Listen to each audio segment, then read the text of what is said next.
Okay, hello friends. So in this video, we'll talk about the different types of psychotherapy. So psychotherapy को नहीं psychotherapy psychotherapy अपन इसलिए करते हैं क्योंकि psychology और थेरेपी दोनों कंबाइन करके साइकोथेरेपी करते हैं.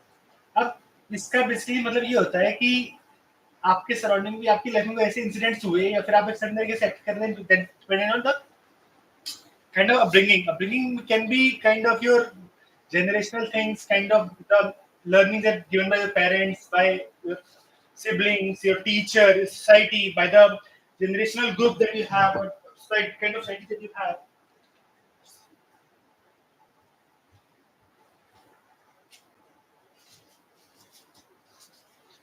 So there can be like many kind of these kind of this understanding of society or the kind of a basically psychotherapy is used when after thinking of it, it is mostly tilted towards one particular thing.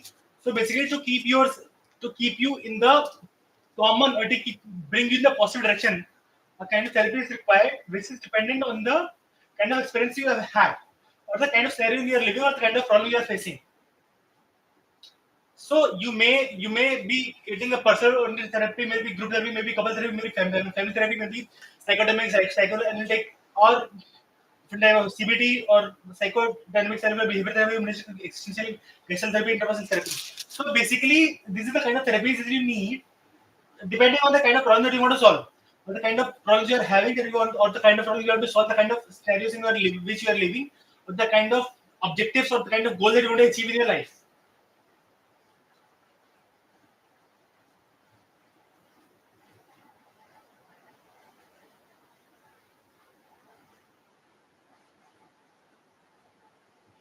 Also, every therapy had to have an objective.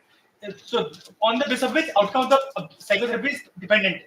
So, if it is not objective based therapy, then ultimately you will suffer because you don't know whether it's working for you, whether that particular therapy is working for you, whether the particular therapist is working for you, or whether you are suitable for therapy or not, you are in the right mindset or not. Like whether when to understand whether you receive the objective is received or not.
So yeah, like this is what I was telling it to you. So that's what they have removed, like mentioned in the certain points, like removing existing symptoms, modifying existing symptoms, retarding existing symptoms, mediating disrupt patterns of behavior, and promoting positive personality growth.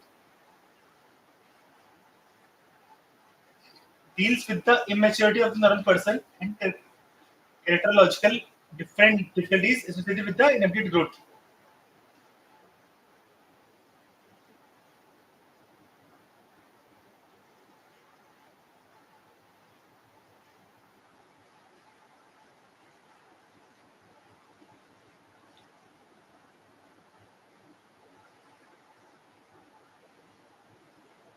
Psychodynamic basically it is depending on the kind of experience that you have growing up. So it kind of challenges those thoughts and brings you in a positive kind of outlook so that you can achieve positive goals or the goals for life or you can reach in a positive state of mind, which is more of a better way of living in life.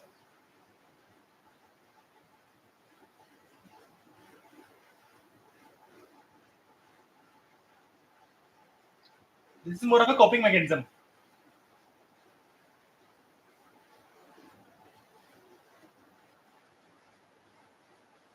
So also this therapy says that they also focus a lot on the dream energy. Because dreams we are not having egoistic.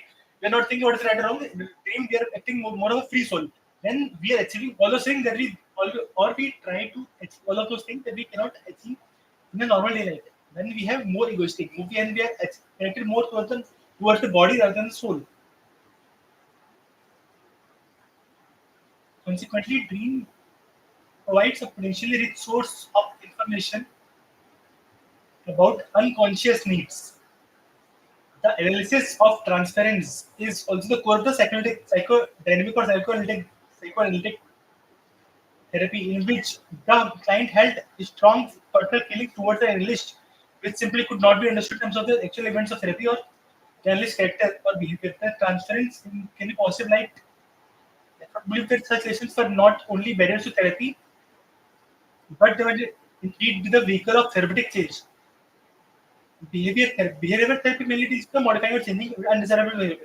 In this psychotherapy or the psychotherapy, the maladaptive behaviors are identified and then with the help of several techniques and such behaviors are replaced or modified. Basically, if you are having certain behaviors, certain patterns, they are not accepted by society, which are not good for your whole overall health and well-being. So you have to remove the particular traits.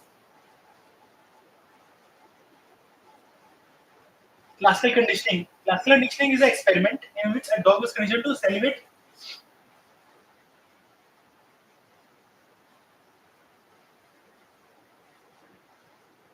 Operant conditioning. This learning theory was posed by this. So every person, many different psychologists, many different therapists, many different like people who work in this domain, they experienced this in their own personal way. This session their own ways. They session their own way of therapy. This become like their way of doing it. This more of a like saying like operant conditioning. This learning theory was proposed by B.F. Skinner. This is also known as instrumental conditioning. Here, the learning takes place as a result of reinforcement, reward and punishment that determine whether a particular behavior will be repeated or not. Simple extension, aversive conditioning, response shaping, assertive, token economy, modeling. We are not going in the deep like this.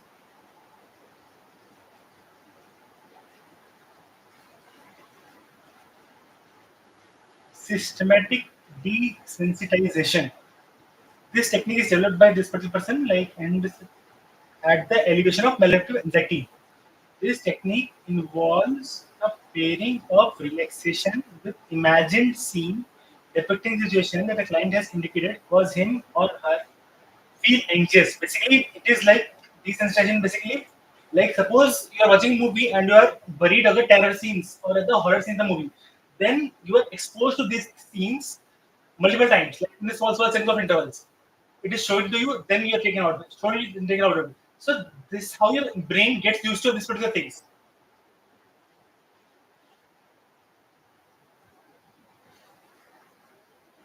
Anxiety is basically because you get attached to a particular scene or a particular scenario in life. Then that particular scene, that particular scenario gives you anxiety. If you think, if you're able to understand that everything is temporary, whatever is happening in your mind, whatever has just happened, may not be a kind of permanent scenario. It just happened once, and you may not be that objective of the particular person. You cannot we start getting anxiety because we personally getting associated to the action of someone else. This is exactly what we don't have to do.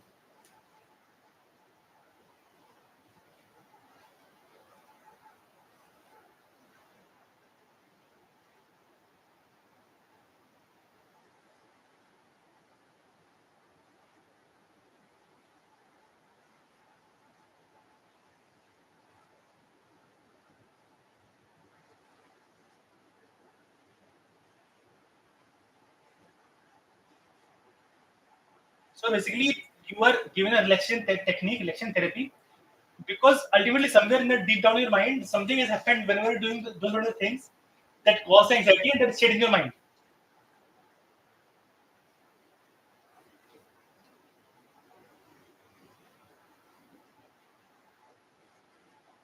Implosive therapy. Another behavior method of behavior therapy is implosive therapy. So guys, always try to understand all of these cannot work for any client or any client or very employee. You may be very well experienced, you be very well equipped solving the client's problem, but if the client thinks that you cannot solve this problem, then you cannot. You just have to have develop the listening ability. You just have to have to develop the rapport with the client that you can solve the problem. Then by not even solving the build a problem, you can actually solve the problem.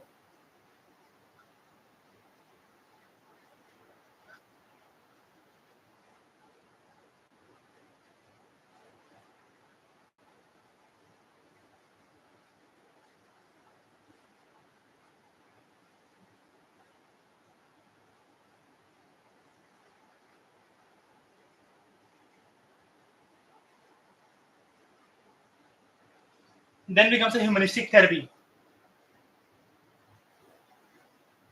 It is an approach where the main emphasis is on client subjective conscious experiences.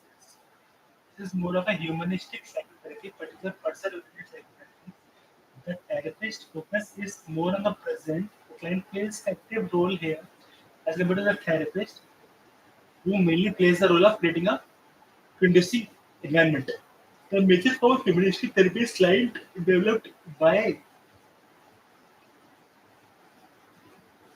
Carl Rogers. The therapy psychology is also known as client-centered therapy, or more recently as a person-centered therapy. So these are all of these kinds of therapies are different types of playing studies that you play at chess. So sometimes you ask your opponent or the client to play along. You give him the environment that he plays along. Sometimes you give him certain stimuli on the basis of which he starts playing along. Sometimes you take the lead. Sometimes you let the client take the lead.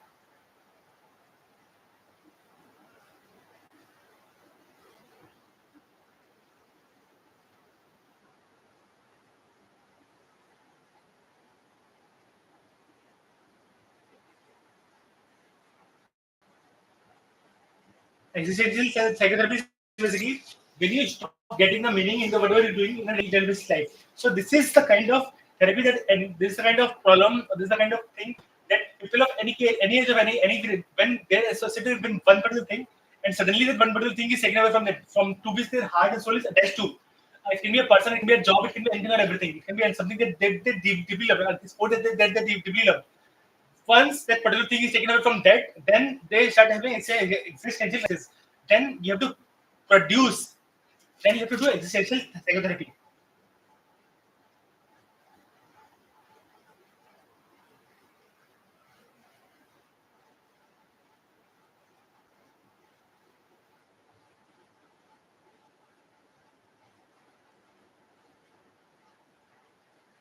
Gestalt therapy. Gestalt therapy was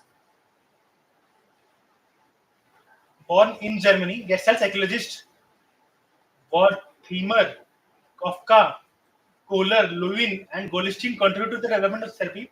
Gestalt therapy emphasizes organization and relatedness.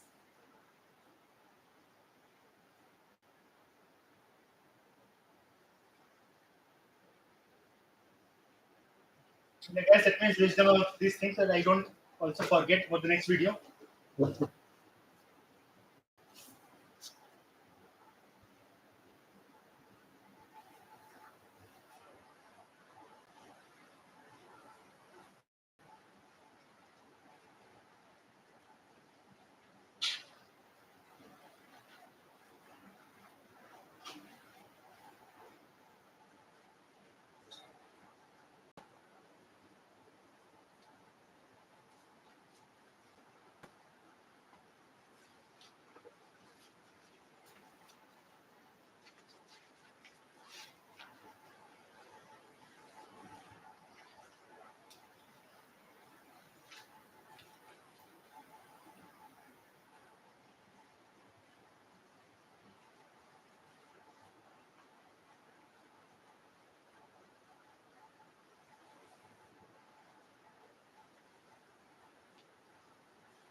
Gestalt therapy. Gestalt therapy basically what says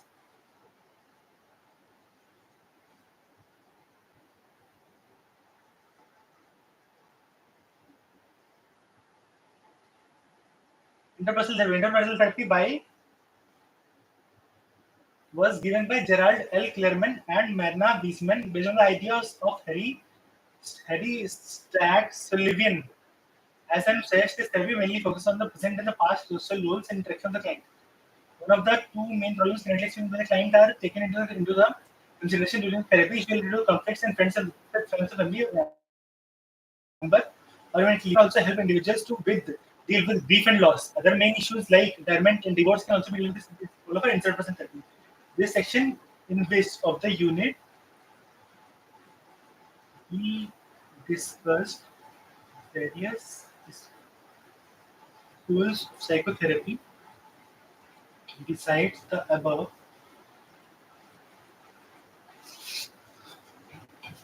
just a second, guys.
So, in the beginning of stage of the therapy, you establish a rapport with the client or with the client that you guys both together will be solving the problem, and the client will have to active participation and to decide the objective of the therapy. In the middle phase, in the beginning phase, you also listen to the client. In the middle phase, like early middle phase, you will listen to the kind of struggle that the client has, in which are causing the anxiety, maybe the particular inactivity, or maybe the particular block that he's having due to which is making him inactive and causing the anxiety, or the particular societal experience, or the particular experiences of him that made him more of an anxiety mindset.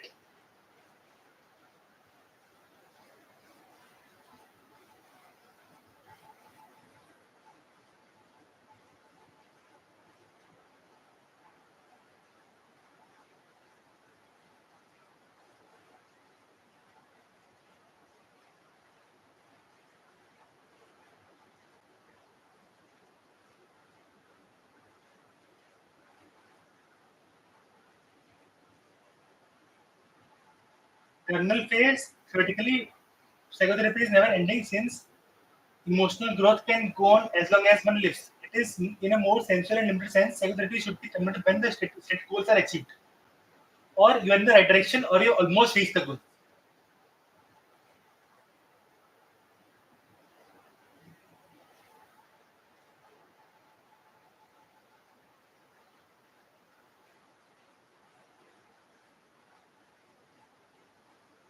Also, the therapy can be ended if you mutually decide that you have reached the right direction, or if there's a client or therapist terminate on the basis of incomplete goals, or the reaching of an impasse in the therapy, or the development of the stubborn resistances that cannot be resolved. If you reach a particular point through which you cannot move together, then you close the therapy session for that particular day, or that particular time, for the timing, or then you consider the therapy to be done.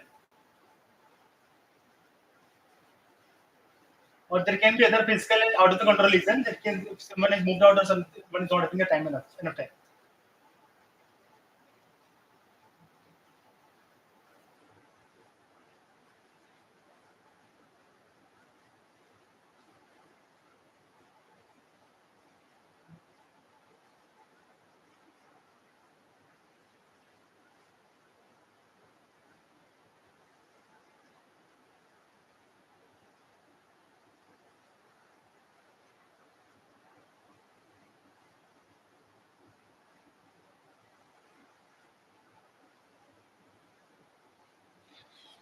So basically, what kind of how many sessions per client should be sufficient, for this particular therapy. So usually it depends. There is no particular limit. There is no numbers that can be defined, because scenarios can be different, particular person can be different, and the kind of resistance that the person having to particular accepting those results, and being in the right direction, accepting the results, and achieving the result. Accepting the result and achieving the results. Both are two different things. When you start accepting, the change start taking place, and then you achieve the results. Final relief of symptoms, which is called.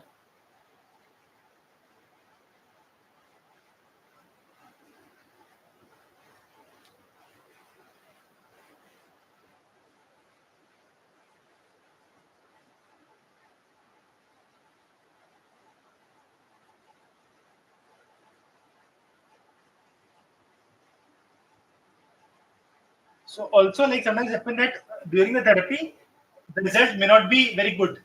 Once you analyze the results are not going very good, then you have to change the kind of therapy, or the therapist, or the course of therapy.